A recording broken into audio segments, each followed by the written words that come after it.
বন্ধুরা আসসালামু আলাইকুম। আজ আপনাদের নিয়ে চলে আসলাম নতুন একটা ভিডিওতে। আজ আপনাদের দেখাবো সাগর পাড়ে সৃষ্টিকর্তার অপরূপ সৃষ্টির রহস্য। আল্লাহ তাআলা সাগরে কত প্রকার নেয়ামত রেখেছে দেখেন। সাগরের বিভিন্ন প্রকার মাছের যে শুটকির দোকান, সেই শুটকির দোকানের বিভিন্ন মাছের শুটকি আপনাদের দেখানোর চেষ্টা করব। দেখছেন বিভিন্ন প্রকার শুটকি দোকানদার ক্রেতাদেরকে দেখাচ্ছে। চেপা শুটকি দেখেন, সেওয়া মাছের শুটকি এবং বিভিন্ন বড় মাছের শুটকি এখানে রয়েছে। এটা হলো কালো চান্দা, মানে রূপচাঁদার যে কালো মাছটা, সেটার শুটকি এটা। দোকানের ভিতরের দিকে একটু যাওয়ার চেষ্টা করব। দেখেন, এটা হলো সুরমা মাছ, মাইটে সুরমা মাছের শুটকি।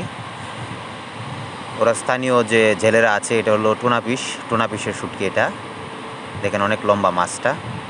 স্থানীয় জেলেদের থেকে মাছ কিনে ওরা বিভিন্ন শুটকির যে ঘের রয়েছে, ওই শুটকির ঘের থেকে শুটকিগুলা কিনে এভাবে দোকানে ওরা বিক্রি করে থাকে পর্যটকের কাছে। এটা একদম সাগর পাড়ের বিচেই সাবরাং জিরো পয়েন্ট টেকনাফ কক্সবাজার অঞ্চলের যে জিরো পয়েন্ট রয়েছে, ওইখানকার একটা পর্যটন এলাকায় এই দোকানটি। দেখেন বিভিন্ন প্রকার ছোট বড় বিভিন্ন প্রকার মাছ। প্রচুর ক্রেতারা এখানে থাকে। ছুটির দিনে যে পর্যটকরা আসে, তারা এখান থেকে শুটকি মাছ কিনে।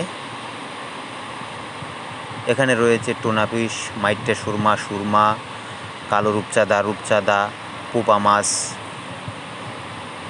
এবং বিভিন্ন প্রকার ছোট সেওয়া মাছ, কেচকি মাছ, পাইসা মাছ, তারপর লইটিয়া মাছ, বিভিন্ন প্রকার শুটকি। আপনার ভালো লাগলে এখান থেকে কিনতে পারেন। ধন্যবাদ।